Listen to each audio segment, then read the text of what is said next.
Provincial police say foul play is suspected in a death near Thunder Bay. Police say they were notified about a body on the side of a highway on Sunday. They say officers found the body and they are treating the case as a suspicious death. Police have not released details on the identity of the deceased. They say a post-mortem examination is being scheduled in Toronto. A spokeswoman for Ontario's Premier says Doug Ford will use a trip to a Detroit auto show to meet with the executives from General Motors and several other automakers today. Ivana Yelich says Ford will not try to push GM to reconsider shuttering its plant in Oshawa at year's end when he meets with them at the North American International Auto Show. She says the company has made it abundantly clear that the decision is final, so Ford will instead discuss opportunities to support the workers who will be out of a job once the facility, of course, closes down.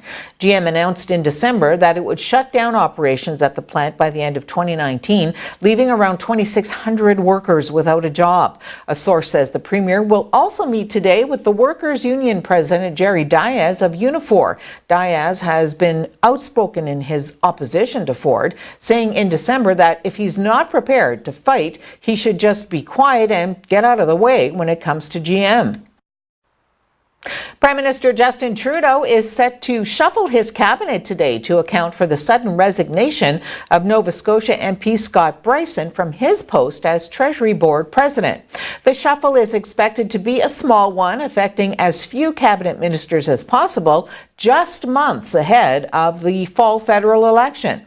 Insiders confirm that Indigenous Services Minister Jane Philpott will take over for Bryson, and Veterans Affairs Minister Seamus O'Regan is also on the move. He's cancelled an event that was set to take place today in his home province of Newfoundland and Labrador. The Prime Minister also must elevate a legislator from Nova Scotia to cabinet to make up for the void Bryson leaves. Political observers have speculated that person will likely be either Sean Fraser or Bernadette Jordan, possibly taking over for O'Regan at Veterans Affairs.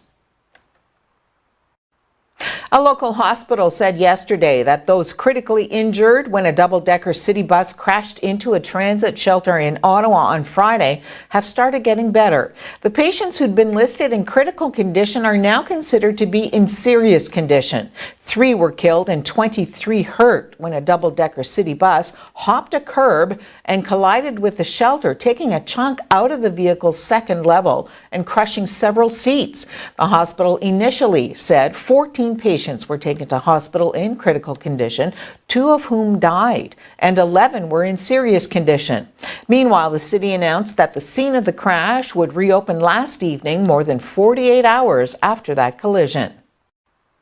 2 people were wounded in a shooting just outside a popular Utah mall yesterday. Hundreds of shoppers took shelter until police evacuated the building. Police were looking for 3 suspects and said the shooting may have been gang-related.